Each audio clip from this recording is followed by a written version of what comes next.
Hello ನಮಸ್ಕಾರ ಎಲ್ಲ ಪ್ರೀತಿಯ ಚಾಲಕ ಮಿತ್ರರಿಗೆ. ಸ್ನೇಹಿತರೆ,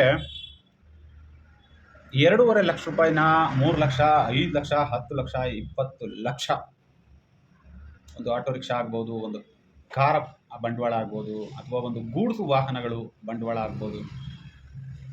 ಇಷ್ಟೊಂದೆಲ್ಲ ನಾವುಗಳು ಬಂಡವಾಳವನ್ನು ಹಾಕಿ ಯಾರೋ ಒಬ್ಬ ಒಂದು ಆ್ಯಪನ್ನು ತಯಾರು ಮಾಡ್ತಾನೆ ಅಂತ ನಾವು ಹೋಗಿ ಅವನು ಹೇಳಿದ ಎಲ್ಲ ಕಂಡೀಷನ್ಗಳಿಗೆ ಒಪ್ಕೊಂಡು ಅವನು ಹೇಳಿದ ರೀತಿಯಲ್ಲಿ ನಡ್ಕೊಂಡು ನಾವು ಕರ್ತವ್ಯವನ್ನು ನಿರ್ವಹಿಸ್ತೇವೆ.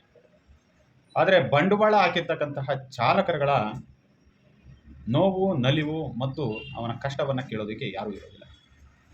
ಉದಾಹರಣೆಗೆ, ಗ್ರಾಹಕರೊಬ್ಬರು ಏನೇ ತಪ್ಪು ಮಾಡಿದರೂ ಕೂಡ ಅದರ ನೇರ ಹೊಡೆತವನ್ನು ಚಾಲಕರುಗಳಿಗೆ ಕೊಡುವಂತಹ ಹಲವಾರು ಕಂಪನಿಗಳನ್ನ ತಾವುಗಳು ನೋಡಿರ್ತೀರ. ಇವತ್ತು ಮುಖ್ಯವಾಗಿ ನಾನು ಏನು ಹೇಳಕ್ಕೆ ಬಂದೆ ಅಂದರೆ, ಇಷ್ಟೊಂದೆಲ್ಲ ಬಂಡವಾಳ ಹಾಕಿ ಸಾವಿರಾರು ಕೋಟಿ ಬಂಡವಾಳವನ್ನು ಹಾಕಿ ನಾವು ನಮ್ಮ ಉದ್ಯಮವನ್ನು ಕಟ್ಕೊಂಡಿದ್ದೀವಿ. ಆದರೆ ಯಾವುದಾದ್ರೂ ಒಂದು ಕಾನೂನಾತ್ಮಕವಾಗಿ ಸಮಸ್ಯೆ ಬಂದಂಥ ಸಂದರ್ಭದಲ್ಲಿ ನಾವು ಆ ಕಾನೂನು ಸಮಸ್ಯೆಯನ್ನು ಹೇಗೆ ಪರಿಹಾರವನ್ನು ಮಾಡಬೇಕು ಅನ್ನೋದಕ್ಕಿಂತಲೂ ಹೇಗೆ ಮೌನವಾಗಿರಬೇಕು ಈ ವಿಚಾರವಾಗಿ ಇರ್ತಕ್ಕಂಥದ್ದನ್ನು ನಾವು ಸೂಕ್ಷ್ಮವಾಗಿ ಮನಸ್ಸಲ್ಲಿ ಅಂದ್ಕೊಳ್ತೇವೆ. ಸ್ನೇಹಿತರೆ, ತಮ್ಮೆಲ್ಲರಿಗೂ ಕೂಡ ಗೊತ್ತಿರ್ಬೋದು, ಕರ್ನಾಟಕ ಹೈಕೋರ್ಟು ಜನವರಿ 26ನೇ ತಾರೀಕು ಈ ಒಂದು ಏನು ಅನಧಿಕೃತವಾಗಿ ಸೇವೆಯನ್ನು ನೀಡ್ತಿರ್ತಕ್ಕಂತಹ ವೈಟ್ ಬೋರ್ಡ್ ಬೈಕ್ಗಳ ವಿಚಾರವಾಗಿ ಒಂದು ತೀರ್ಪನ್ನು ಕೊಡುತ್ತೆ. ಆದರೆ ಈ ತೀರ್ಪು 3 ತಿಂಗಳ ಆದಮೇಲೆ ರಾಜ್ಯ ಸರ್ಕಾರ ದೇಶದ ಸರ್ವೋಚ್ಚ ನ್ಯಾಯಾಲಯದಲ್ಲಿ SLP ಹಾಕೋದ್ರ ಮುಖಾಂತರವಾಗಿ ಒಂದು ತಿರುವನ್ನು ಕೊಡುತ್ತೆ. ಚಾಲಕರ ಪರವಾದಂತಹ ನಿಲುವು ಅಂತ ಅನ್ಬೋದು, ಇಲ್ಲ ಅದನ್ನು ನಿಮ್ಮ ವಿಶ್ಲೇಷಣೆಗೆ ಬಿಟ್ಟಂತಹ ವಿಚಾರ. ಆದರೆ ವಿಚಾರ ಏನು ಅಂದರೆ, 40,000 ರೂಪಾಯಿ ಕೊಟ್ಟು ಒಂದು ಬೈಕ್ ಇಟ್ಕೊಂಡಿರೋರು ಇವತ್ತು ಕರ್ನಾಟಕ ಹೈಕೋರ್ಟ್ ತೀರ್ಪನ್ನು ಮತ್ತೆ ಹೋಗಿ ಕರ್ನಾಟಕ ಹೈಕೋರ್ಟಲ್ಲಿ ಪ್ರಶ್ನೆ ಮಾಡ್ತಾರೆ ಅಂದರೆ, ನೀವು ಏನಕ್ಕೆ ಇದ್ದೀವಿ? ಅವರು ಸಿಗ್ನಲ್ ಜಂಪ್ ಮಾಡಿದೆಯಾ, ದಂಡ ಕಟ್ಟು. ನೀನು ಯೂನಿಫಾರ್ಮ್ ಹಾಕಿಲ್ಲ, ದಂಡ ಕಟ್ಟು. ನೀನು ಫೋನಲ್ಲಿ ಮಾತಾಡ್ತಿದ್ದೆ, ದಂಡ ಕಟ್ಟು. ಪೆಟ್ರೋಲ್ ಬಂಕ್ ಹೋಗು, ದಂಡ ಕಟ್ಟು. ರೋಡಲ್ಲಿ ನಿಂತ್ಕ, ದಂಡ ಕಟ್ಟು.